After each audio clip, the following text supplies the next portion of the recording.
I'm calling this the ultimate guide to taking on AXL. It's 10 big tips focused on his attack patterns, different types of builds you can use, status effects and stuff that you can be using like your mutations, whether or not it's viable to use your buggy and a lot more. So if you like this video, if you find it useful, please leave a like. If you've got any more tips after you've watched the video, pop them in the comment section and let me know your build. Let's go.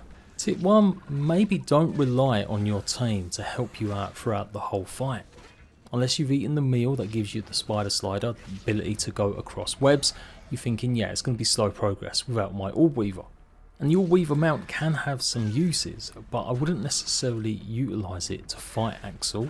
Instead, use it as a secondary shield. While you're riding your buggy, you'll take 50% less damage, so that could be the time when you start actually healing up, taking some smoothies and more.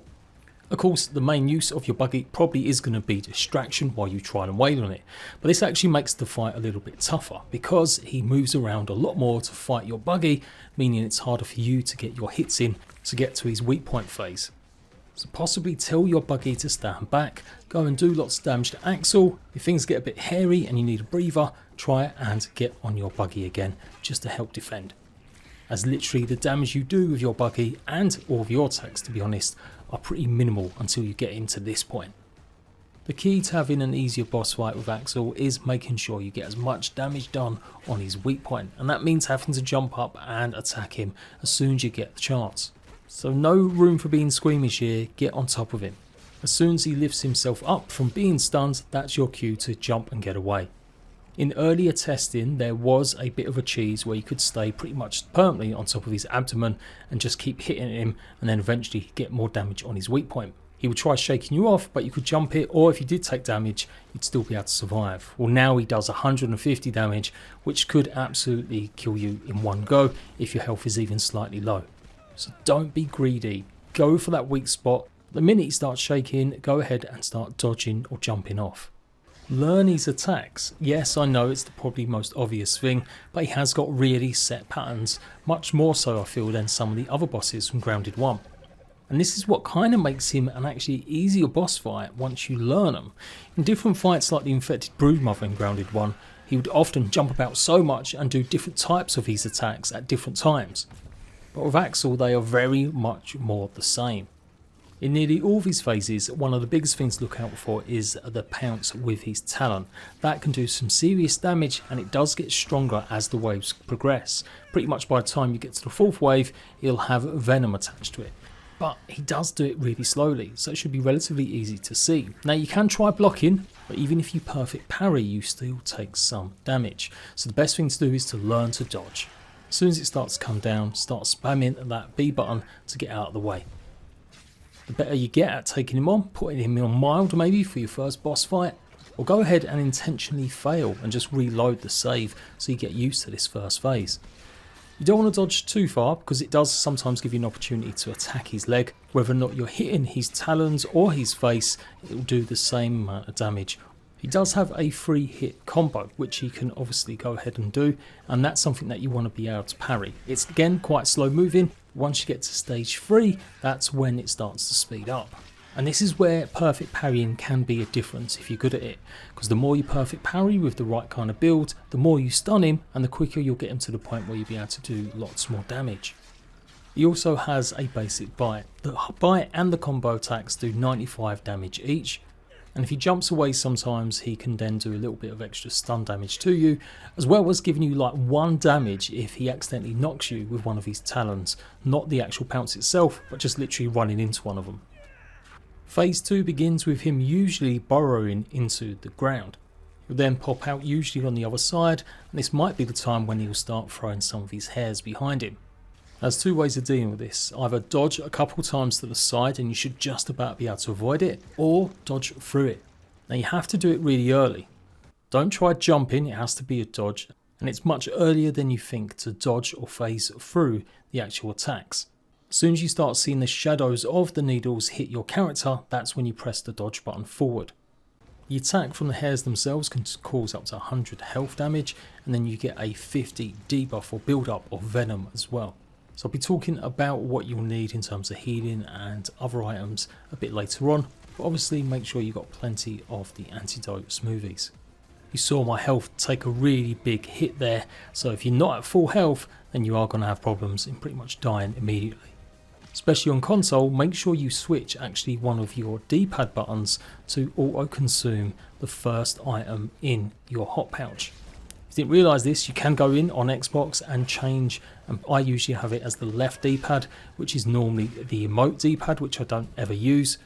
So as long as you always make sure there's some smoothies in that one, then you've got an easier time to go ahead and heal. I was using heal basses here, so I was going to attempt to try using a lot of my buggy to kill Axel on this one, but I gave up quickly soon.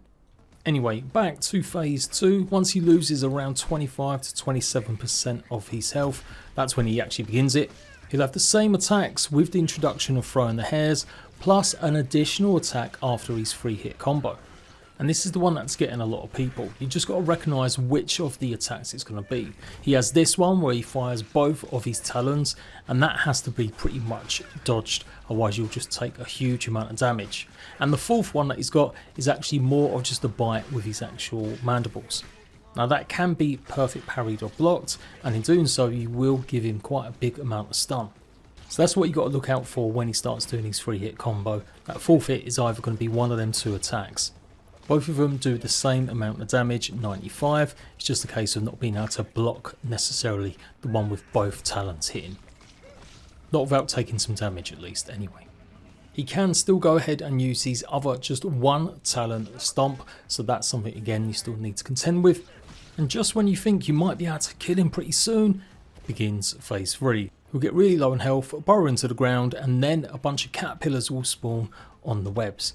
This is where you really do want to maybe have a quick access to a bow and maybe make sure it's got something that can really do damage to caterpillars in 1 or 2 shots. Axel will pop out of them, as I'm sure you realised, and eat them. Each one he eats will give him some extra health.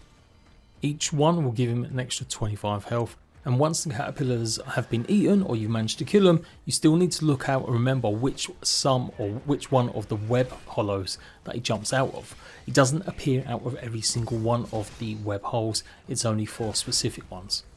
On top of that, you get flooded by the scorpions and the cockroaches. With these guys, you need to actually use Axel to your advantage and get him to jump on them. Stand in front of the webs, you'll see his eyes, and then quickly dodge out of the way. With this method you can take out most of the bugs, leaving you to just mop up a few left. Once all of the bugs and the caterpillars are all dead, that's when you'll begin phase 4. The pinch whacker is a really good weapon for dealing with a lot of these bugs, since obviously it's good for dealing with the scorpions, and it's still great for dealing with Axel himself. It's quite hard to stop him eating all the actual caterpillars, but if you get it right in terms of being able to see which one he's going to go for first, then you can actually get him to stop healing altogether. At the moment in the game there's a little bug where sometimes some of the scorpions or the cockroach nymphs will be kind of stuck on the ground, so you may have to actually go searching around to take out the last one before beginning phase 4. If you do get hit by Axel when he's pouncing from these webs, it'll pretty much almost kill you. In fact, it leaves you with literally like 1 health, so it technically shouldn't kill you, but it pretty much leaves you open from attacks or anything else that will finish you off. Just hang out in between the actual places that he jumps from to stay really safe from them. And then we're into phase 4, where every attack he has almost pretty much gives venom damage. Not only that, but all of Axel's attacks will now hit 10% harder too. And a big shout out to the wiki boys that keep grounded up to date for a lot of this extra info. And he'll develop a new charge attack. Charge attack does 100 health damage, and again your best bet is to just dodge sideways. You only need to actually dodge his body part of it. I've been caught a little bit by his legs before and it didn't seem to do nowhere near the kind of damage it does if you get hit straight on. Of course you could just go ahead and defend and try blocking, but you will likely take some damage. He'll have all his other attacks that he can use at any time as well now, with the hairs, the 4-hit combo now, which will be faster, and as said it will inflict venom if you don't perfect parry or block sufficiently. And this phase is the only one that he really does kind of mix up his attacks somewhat to release them whenever he wants, depending on how close you are. So let's talk builds. Yes, absolutely, the Crimson Avenger sword that you can find in the Ant and Spider Hill is a great weapon to take Axel on, especially if you combine it with things that give lots more critical, or more importantly, speeding up your attacks. The eye patch does increase the damage that you're doing, but does make you a little bit weaker. And then it can be a real mix of different armor types, but just focusing again on speed or critical. So the Mantis armor is particularly good because each one of your critical hits will give an increase in the player attack speed. Remember, when he's stunned, each hit is a critical hit, so you can really do some damage. And nearly forgot, the actual Crimson Sword actually gives more damage against spiders. That's why it's so good compared to any other kind of melee weapon or sword. And shield, you definitely want to go for the Ant Buckler. Even though it's one of the lowest tier shields going, the actual stun damage and extra stun that you get from perfect parrying is really a good suitable build. But a few things to note. You don't do much damage to him when he's not in that weakened phase. Instead, it's more important to get him actually stunned. And this is where the Pinch Whacker comes in. Yes, it got nerfed slightly, but it's still the best weapon to take on Axel in my opinion. Even better maybe though to rotate between the Pinch Whacker and the Crimson Sword. Don't panic about trying to do lots of damage to him when he's in his state of running around and trying to attack you. That's the time for you to defend, block, heal up. Of course, you have to hit him eventually, right, so that you can try stunning him, but get yourself sorted. Switch to your Pinch Whacker or any other kind of high damage dealing weapons.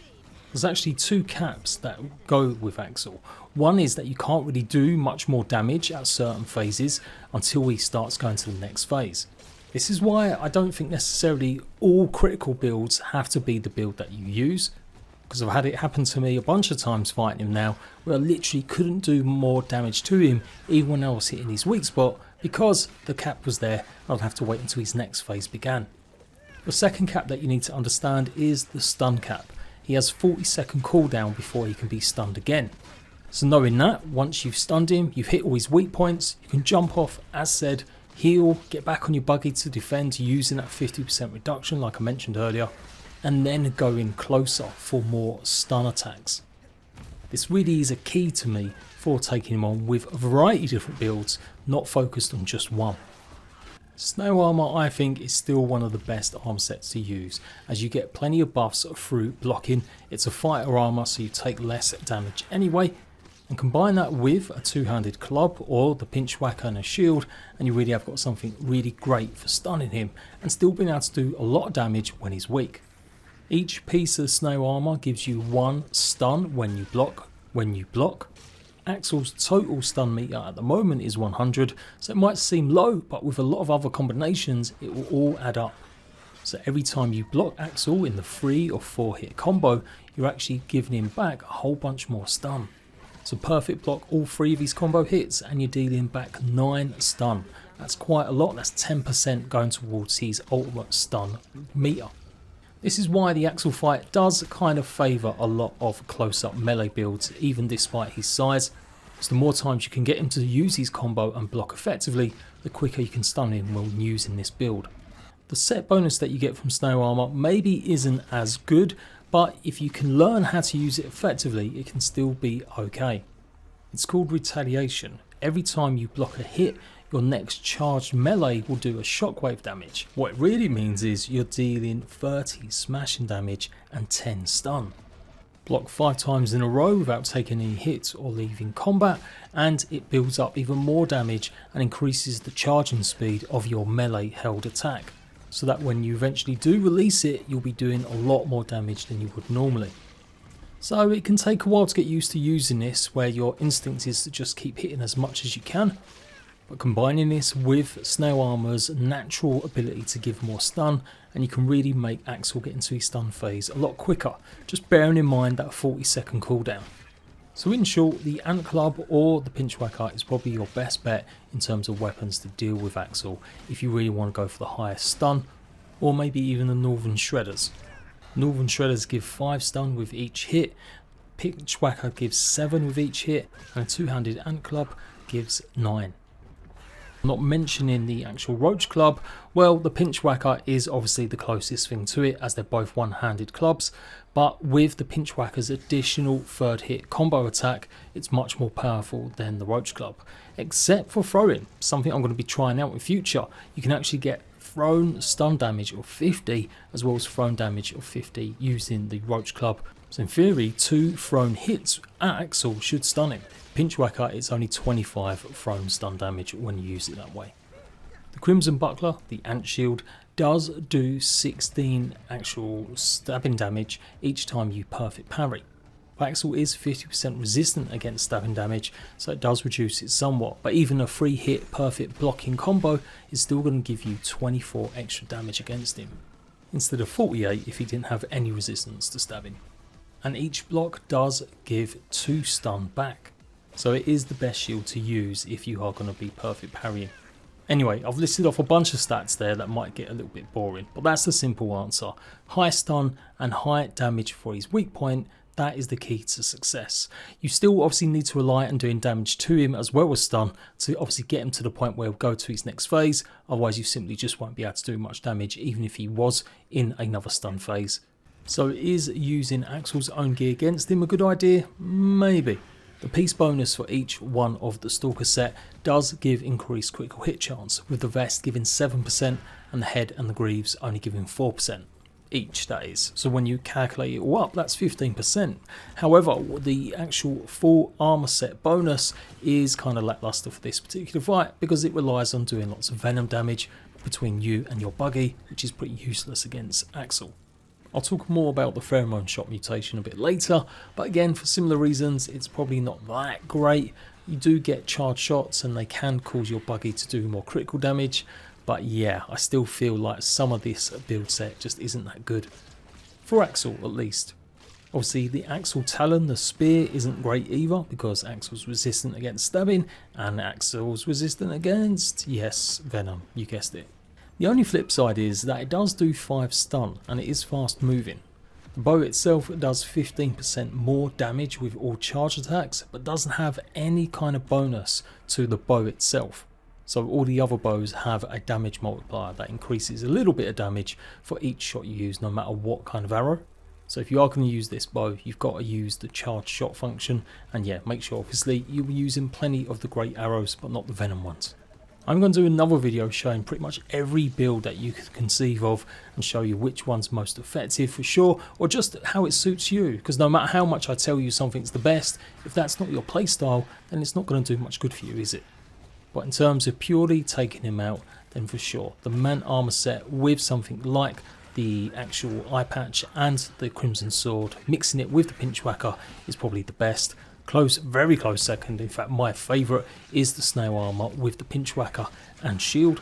But yeah, you can go ahead and just use the worst gear on him, it's just going to take a lot longer and maybe more skills in perfect parrying. Now, I'm not actually done with some of the boring stats, as we're going to talk about a lot more of his resistances, so you're a bit more equipped with other builds that you might want to try. Venom build is out the window. He's 90% resistant against any damage that any of your venom attacks do. He's also 75% resistant against the build-up. So literally, out of 10 of your hits to try and inflict venom build-up on him, only 3 are really going to get through. Yes, he's resistant against fresh as well, 75% build-up, which means it will be harder to freeze him and then unleash a much more critical hit and do more damage. And he's 50% resistant against all fresh damage, no matter what kind of attacks you're doing. Now, contrary to popular opinion, he's not actually weak against sizzle. Since a lot of the other spiders have always been weak against spicy damage, the assumption is that he is, since it doesn't actually list it as a resistance. But he is pretty resistant, 65% resistant to the build-up. So he can still take spicy damage. If you're using the magic stave or lots of spicy arrows, you will do some additional damage using them compared to just regular arrows. But to get him to the spicy stage where he's burning, that's going to take a bit longer. Also a curious thing, with this type of build using daggers, which he's highly resistant to as well, I didn't actually get his first phase to trigger for absolutely ages because I was doing literally no stun. And this is why I'm pushing back a little bit on there being such a big focus on critical builds or high damage builds. You need that stun if you want to take him out quicker because it's much easier that way.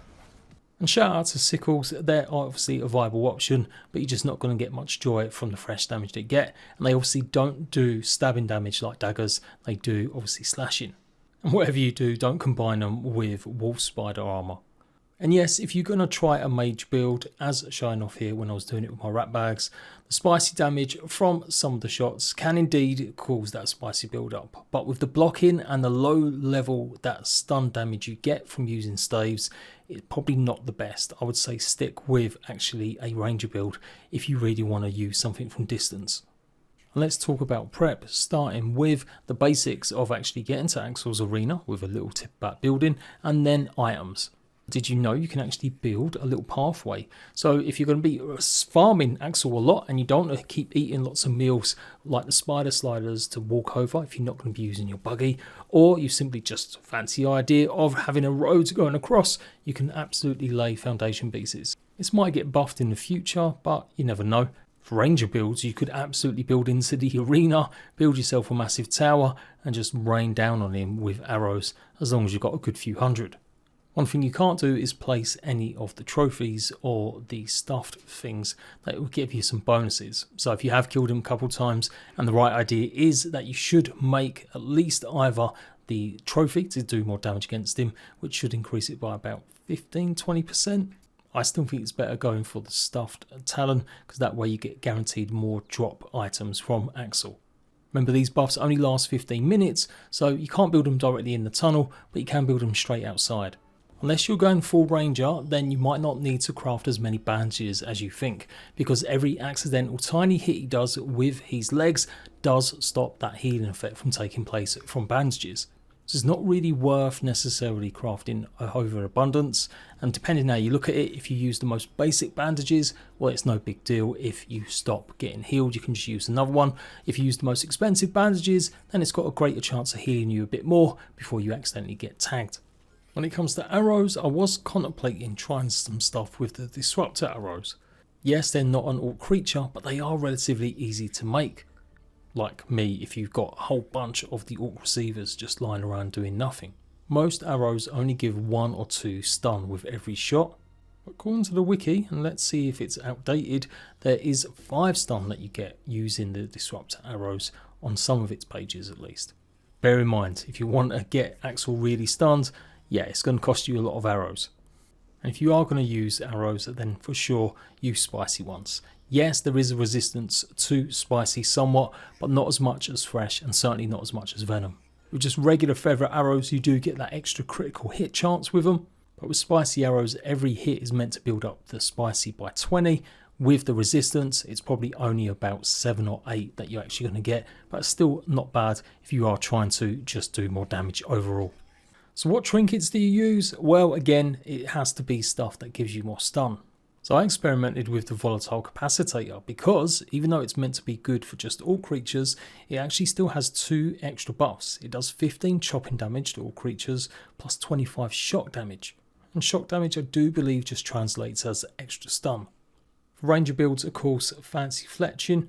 Really, all the other trinkets are kind of bad for taking on Axel. You never really want to be low health, so the cleaving claw only gives you that extra critical hit chance, but only works with 2-handed weapons. Probably good for obviously the ant club, but really only good for that final stage.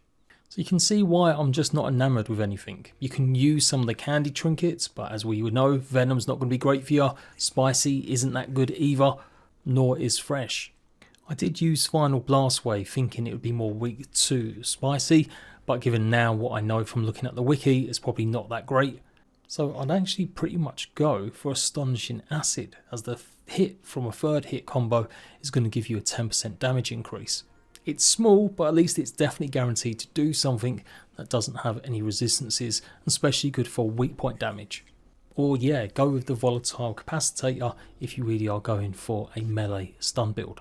Duh, but also don't forget to craft a new scorpion bed, as this gives you a extra buff for defense as well as stamina usage.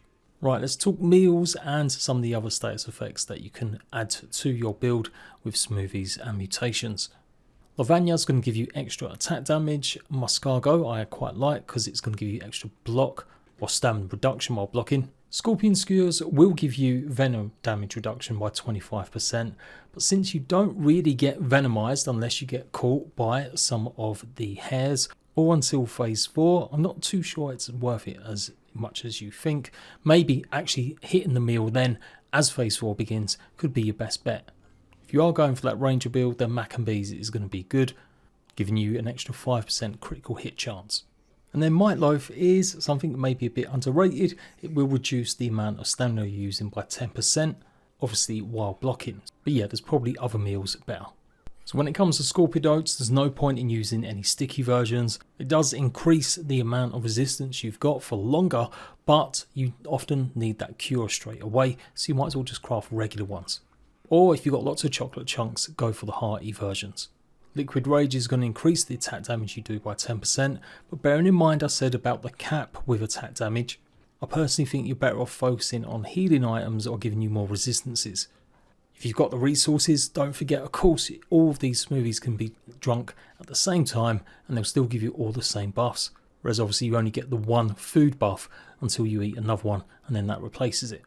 So it should go without saying that things like Lady in Red, which can give you a lot more health as well, and that can be crucial sometimes, and obviously anything that's going to give you extra stamina or a little bit more of attack stamina.